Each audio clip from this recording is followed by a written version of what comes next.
Hi, y'all. Thank you again for joining me. I'm sorry about that. The screen cut out, so I had to jump into a new one, but we're back. All right, so let me check and make sure that everything is going well again. Okay, looks like we're set, y'all. All right, let's get back into it. So we were just talking about what makes a good one when it comes to creating a virtual field trip. Well, first of all, you need to use resources that students would actually like. That's really important when it comes to creating a virtual field trip. So, what do I mean by that? It's along the lines of if and when you are thinking about maybe even doing your own trip, what do you do? Where do you go to find things about your trip? Where do you go in order to make a place interesting? Because I bet it's not the same things that you're showing your students about a place's culture or about a trip that they might be designing themselves. So when it comes to creating resources and curating them for your students are, they want to see exciting real life things. And guess where you can go to get all of those things, especially authentic and with native speakers that are easier to understand? The best place to go is travel blogs, really. So when it comes to trying to figure out how you're going to get all of these authentic resources together and in a short amount of time, don't go into a rabbit hole of content creation or content searching. Find travel blogs written by native speakers of the language that you teach. So if you teach German and you're trying to create a resource about going to visit Neuschwanstein Castle, I know because I've been there and it's really cool, then you're going to want to type in Neuschwanstein, do this part in German too. This is how you'll know you'll get the good stuff. Where to go, what to do, cheapest castle tours, things like that. And you'll find the real stuff that you really want to look at. So, for example, the most recent one that I've created for French teachers was a Carnaval exploration of Martinique. So I did Carnaval Martinique 2021, and I found all of these cool videos about what Carnaval looks like right now and where you can go in order to celebrate it. Because the funny thing about La Martinique is they did a protest about the fact they were not allowed to celebrate Martinique this year. And so that's what the whole resource is about for the virtual field trip. It's very cool. Oh, yay. Angelica, thanks for coming back. I know we had some glitches, but thanks for coming back. I appreciate it. The next part is immerse them in interesting places and stories. This is something I think we need to let go of as teachers, is that we feel that there is a certain canon of what we are expected to teach about a certain place. So, for example, if you're a French teacher, you really feel called, like me, that you need to teach your students about Paris because it is a very important cultural landmark for a lot of historical events, right? But guess what? They're going to learn about that in history class. So make sure that instead of trying to cover all of these historical landmarks, take them to places they actually want to go. Like, I don't know, show them some cool panoramic videos of dance clubs and places where teenagers hang out and cafes, because the reason that you traveled is the same reason they're going to want to travel. Because even though I know that you're probably a history buff and you probably love language, that's why you're a teacher, your students are going to want to go to places that are interesting. Like they're going to want to see, for example, if they're going to Puerto Rico, they're going to want to see the nicest beaches. They're going to want to see where people go to hang out and get awesome street food. They're going to want to see where teenagers like them hang out. So treat it like a real trip. And I, of course, I can't ignore the teacher vibes. I always sneak in one museum. But you know what the museum that I chose was for Puerto Rico is I chose history of music in Puerto Rico because there's a really cool museum that's all about that. I did another one on natural history, but how much you want to bet the students are going to go to the history of music one because, you know, Puerto Rican music, fire. Also, what's going to make your field trip a good one is as you're going through this, and like, let me show you another one here since we're talking about Puerto Rico. Something important about your field trip is that as you're putting links in your field trip, and yours is going to look different than mine, right? But if you're doing something along the lines of what to do in Puerto Rico, for my non-Spanish teachers, ¿qué hacer en Puerto Rico? This right here, and you can see a little bit of the preview of the YouTube video. This is a tourist guide to what's cool about Puerto Rico, and it's made by Puerto Ricans. So you're prioritizing local voices here. What I also think is really cool to do is to make sure that you are also prioritizing local communities and what's important about that community and things that they're also what's really important and what's on their minds right now. So this link here is about how to be a responsible tourist. And this is all about something, because, you know, Puerto Rico is a huge tourist destination, especially for Americans, since we have that link.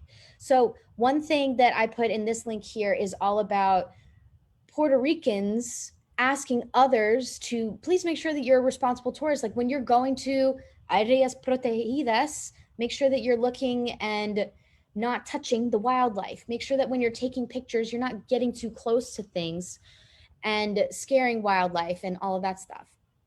And another cool thing that I like to do with my virtual field trips is that the reason that you want your students to virtually travel, right, with a virtual field trip is you want them to become empathetic global citizens.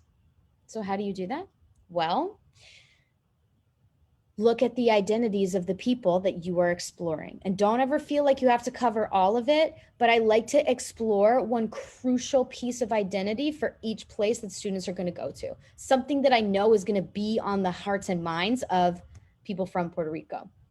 The last time that I was hanging out with a Puerto Rican, we talked about this a lot. This was the focus of our conversation, was her race and identity being somebody who had a little bit of both heritages in terms of having American connections and feeling very strongly connected to America while still being very tied to her family in Puerto Rico, as well as understanding the roles of her Afro-Latinx identity and the fact that she doesn't often get interpreted as an Afro-Latina woman, but that she feels that heritage in everything that she does. And like, those are her words, not mine. But I noticed that looking that up in the how much that was a part of our conversation about like what it means to be Puerto Rican and how cool that was, I typed in Puerto Rican identity, and these are the cool things that came up, were these videos about teenagers talking about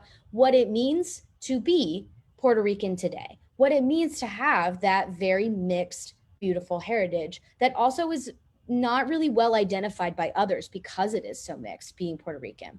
And this is another video where we have several women talking about race and identity, especially being Afro-Puerto Rican, at a festival and exploring that same thing. So your students will get to actually be immersed in a conversation that is important to Puerto Ricans as if they were there. Which brings me back to this other important point, is that when you're prioritizing locals and local community, you want to talk about things that are important to locals. Like, what are locals talking about right now? Locals are talking about the fact that Puerto Rico gets treated like a tourist destination all the time, but it doesn't often get seen for the real country that it actually is, which is a country that often gets taken advantage of by places like America. So I put some videos in there about that, especially about being a responsible tourist. Something else that a lot of Puerto Ricans are talking about is their identity. So I put that in there. What is the local community talking about and what's important to them? And that's really where, and I'm going to add this in here, this is really the bomb diggity of where you're going to get this, is the empathetic global learner. That this is where it really comes from, is the prioritizing the local voices. That's where it's going to come from. And this one's fun. This is where you're going to actually get a lot of bang for your buck in this part, is see what other travelers are up to. So if you look up the phrase, this is the best phrase to use. Let me add this in here, so in case you need it. Use the phrase, what to do in insert cool place here. In whatever you're searching, And I would do it in the native language. I would do it in whatever language you're studying. So if you're doing French, do it in French, like que faire en Martinique. If you're doing it in Spanish, que hacer en Puerto Rico. A dónde comer la comida callejera en Argentina, like that kind of thing. See what other travelers are up to. And if you do it in the language, you know what you're going to find? Other native speakers from different places commenting on how cool it is to travel to that place. And you're going to find all kinds of cool stuff. Have your mission statement in mind, right? That comes back to being empathetic global learner. Your mission might be different than mine when it comes to creating a virtual field trip. You might want your students to independently navigate resources and be able to come up with an opinion on their own. Like you might want them to move towards very independent things.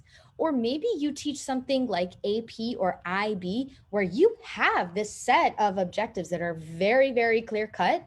Use those mission statements to help guide what resources you're putting in to your virtual field trip. Because here's the reality. You can't put everything about a country in a field trip. You can't, as much as you would love to.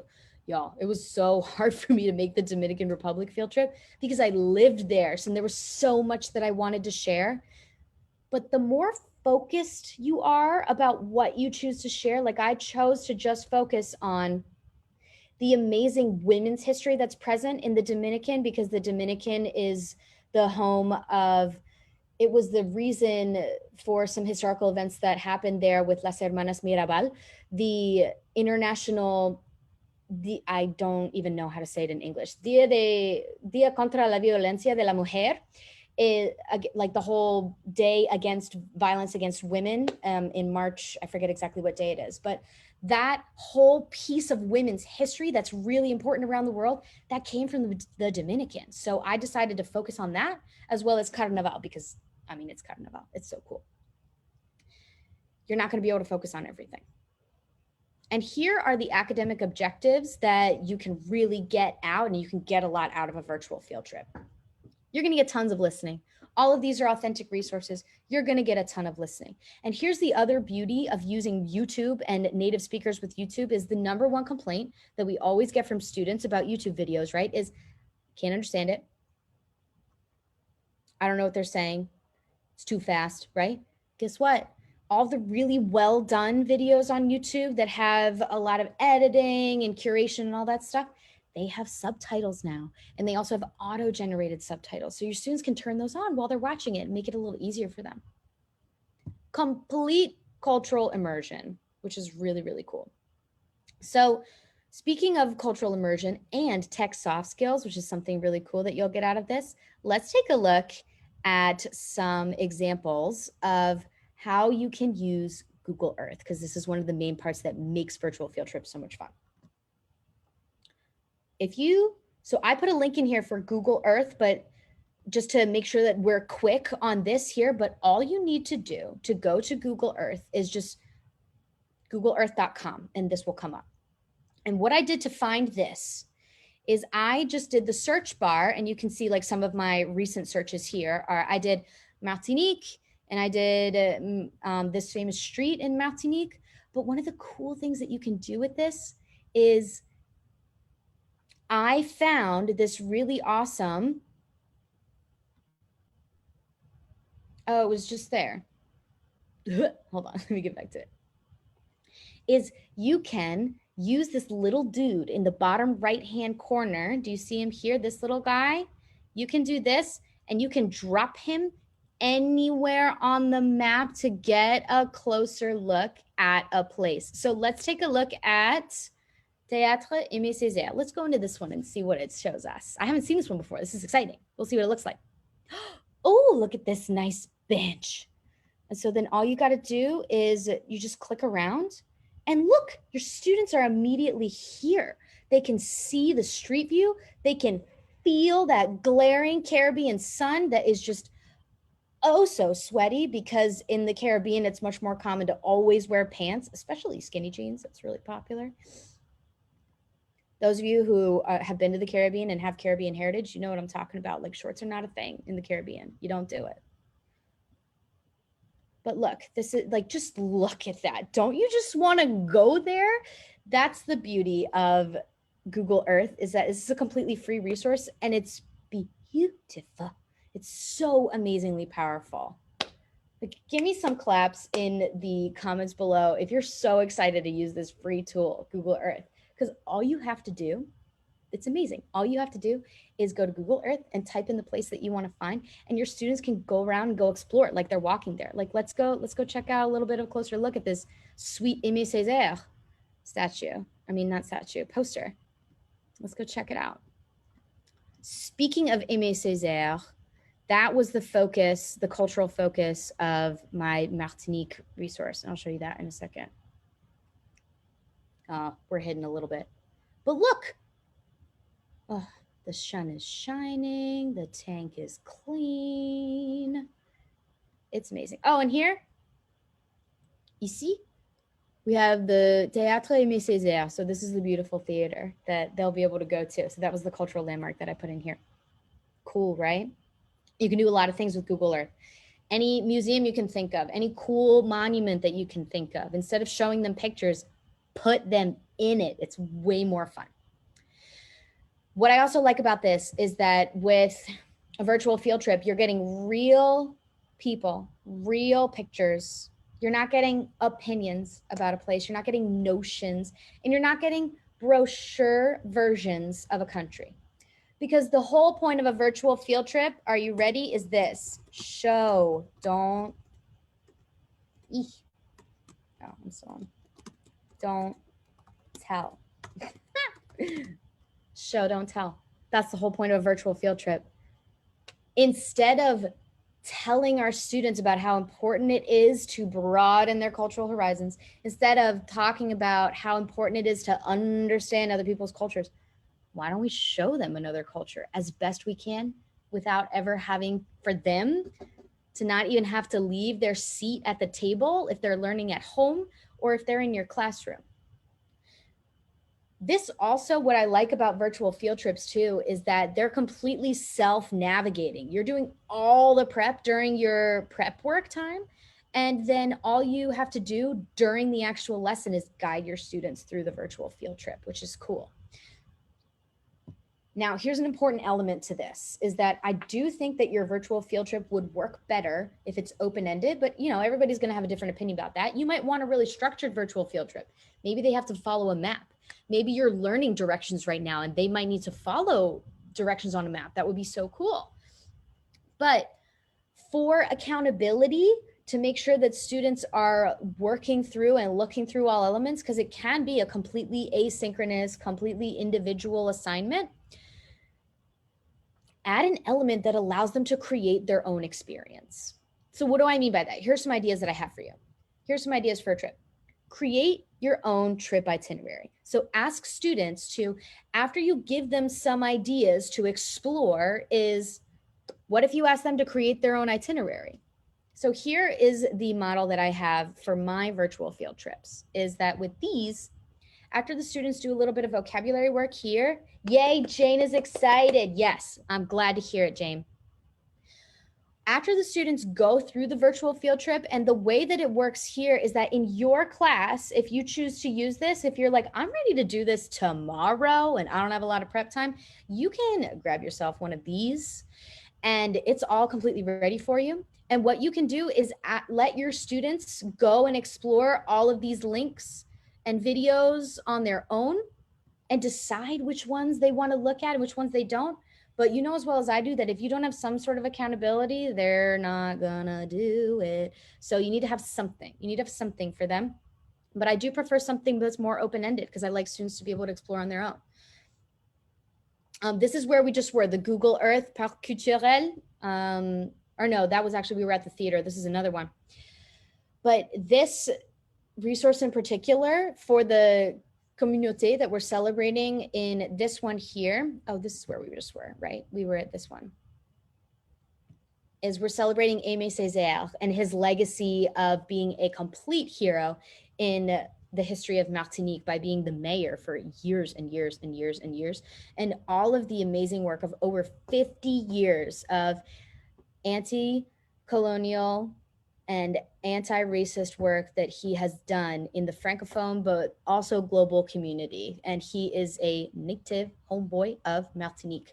So this whole resource is to celebrate his contribution, the amazing things that he's done. And that's why Aimé Césaire is, of course, everywhere. Everything in Martinique has to do with Aimé Césaire. But the point of this is that after students go through it and maybe they're exploring some places to go, some marché, some restaurants, some hotels that they could go to, what they have to do, and then they're learning all about Martinique and the culture there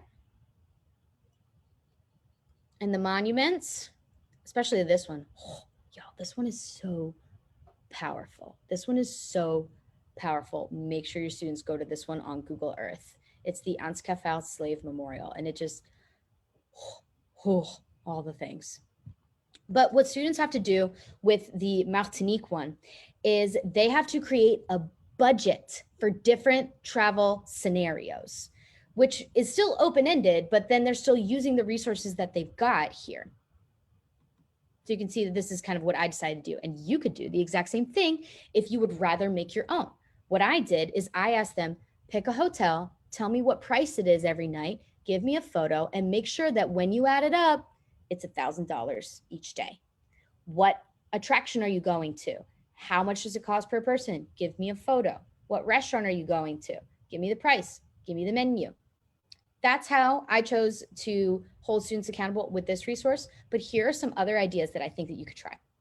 So I made a budgeted trip itinerary because I thought that putting some math in there would be fun. But what if you did this too? Because I've done this before in my class, is compare and contrast two countries, maybe even similar ones if they're both in the same region. Like you could do even something along the lines of places that are in like in a similar geographic location. Maybe like, I don't know, it's escaping me right now, but you could do like Costa Rica and Panama, something like that. Compare and contrast two countries. Justify why your student would want to go to one place over another and give them a couple prompts that they have to follow as to why they're going to do that.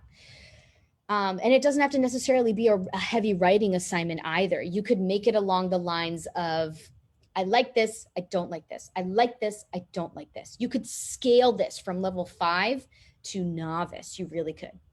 Or you could explain in your own words, why is this place so popular or known for this or that, and make it a little bit more of an independent research project. Like I have a virtual field trip that's all about Argentina and explores like a little bit of the surface, because it wasn't my focus for the field trip. My focus for the field trip was actually the natural beauty of Argentina. I did not personally know this until I started researching it. If you've been to Argentina, maybe you know this, but Argentina is one of the most naturally beautiful places in the world with such a diversity of biomes and environments, literally from the Arctic, from Tierra del Fuego to near tropical rainforest. It's so cool. So tango, even though it's cool, was not the focus of the field trip, right? So what you could have students do is, as an extension, make them research something that wasn't really touched on in your virtual field trip, or using the resources in your virtual field trip, have them explore. Like you could take them on a virtual field trip with just Google Earth pictures of different plazas that are of people doing tango or tango festivals, because that was everywhere in Argentina.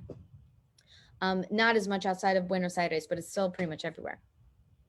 Now, before I leave you with this thought, make sure that you keep these 6 things in mind. Here's where you're going to get stuck. And we've talked about this a little bit, so make sure that you don't get stuck in this, okay?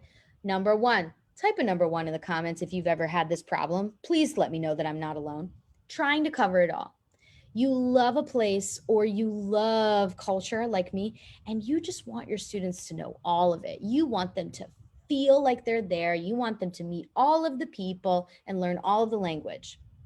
But you only have so much time in a day. It works much better if you focus in on one specific thing.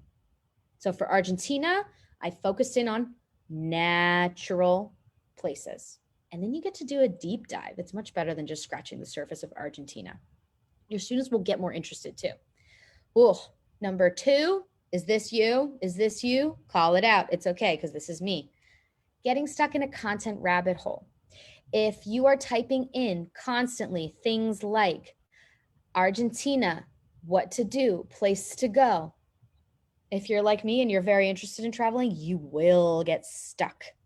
Limit yourself to maybe 2 to 3 good resources, preview maybe 1 to 2 videos, and that's all you need. Your students don't need a big long one. Mine are long so that you have options for where you can go and what your students can do, and it could go up to 2 weeks if you wanted it to, but you don't need that. You need maybe 5 or 6 resources. You don't need 30 like I have. Number three, this one's a tricky one, but you need to hear this. Asking factual questions about a country, like what is their GDP, what is their population, how many people speak French there, who is their current leader, things like that. And what did this person say at minute 1? What does he think about the comida callejera? Where does he not recommend you go? I really encourage you to steer away from those very one-dimensional gotcha type questions, because they really put students off, A, and B, then your students are not paying attention to what you want them to pay attention to. It's supposed to be exploratory. It's supposed to be choice oriented. Not all of your students are going to want to look at all the things. They're not going to want to deep dive into all of the things. Some of your students are going to feel drawn to the food, and some of your students are going to want to do the bare minimum, and some of your students are going to go crazy looking at every single thing. It's okay as long as you have one thing that will still hold them accountable. They don't need to watch every minute of every video. Getting a little taste of everything is perfectly okay.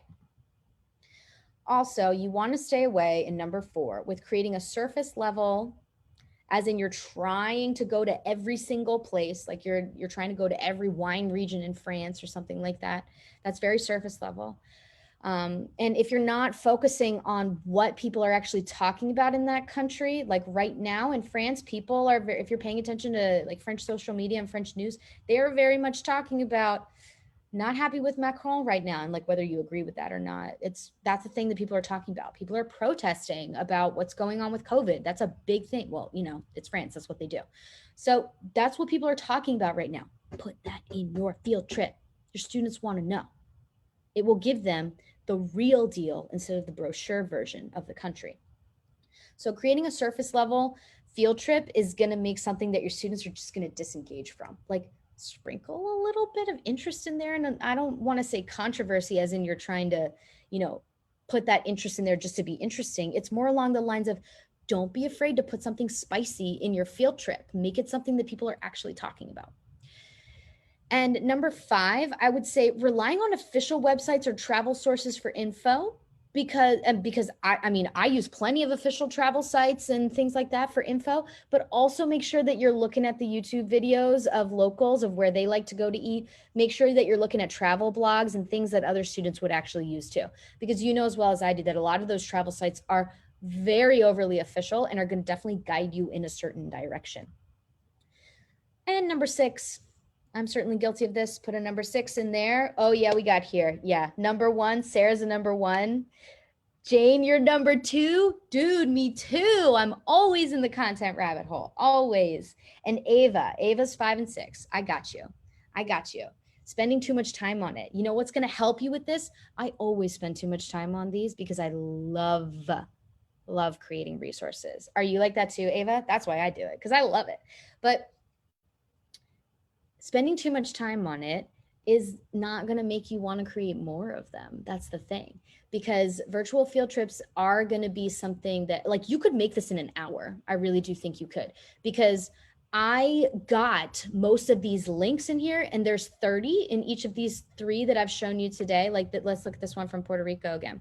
Don't look at the pictures because that took some time, but you don't need to do that. Look at the links.